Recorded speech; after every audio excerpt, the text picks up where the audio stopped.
Hello everyone. Before we get started, make sure to like and subscribe, and leave a comment saying where you're from and when you watched. That way, YouTube will continue to show you stories like this. Now, let's get started.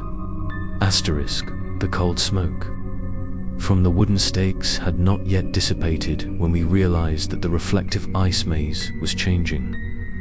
The ice strips that had been hanging straight from the tree trunks were now twisted and intertwined like giant spider threads. The light from them no longer reflected evenly, but flickered like eyes opening and closing. Ethan muttered that we were in a living trap. His camera reported that the battery had only a few minutes left, but he still tried to record. The screen clearly showed blurry figures standing behind each strip of ice. Their figures were thin, their eyes were deep black. Some of them even had faces that matched Daniel and I, like copies lost in a loop.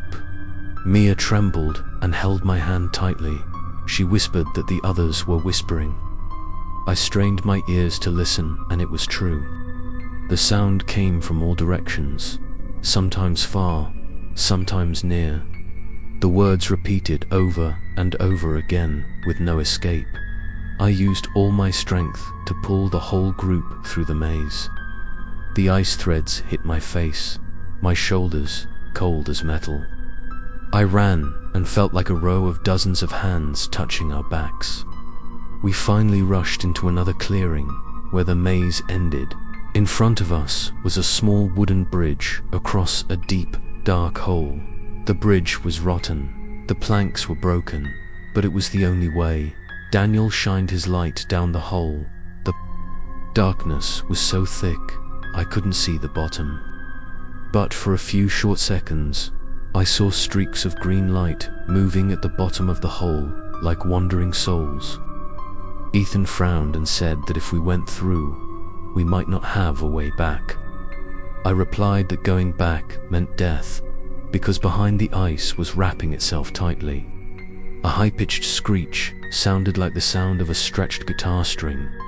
We were forced to step onto the bridge. The wood creaked under our feet. Each step seemed to be measured. Mia walked and cried. Daniel walked behind, holding the light to shine on his back.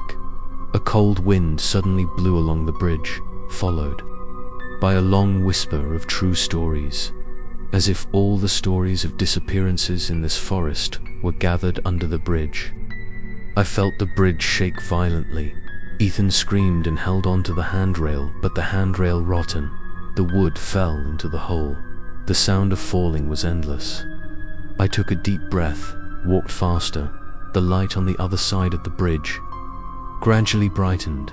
It seemed like salvation, but just a few steps away, a figure appeared standing motionless at the head of the bridge.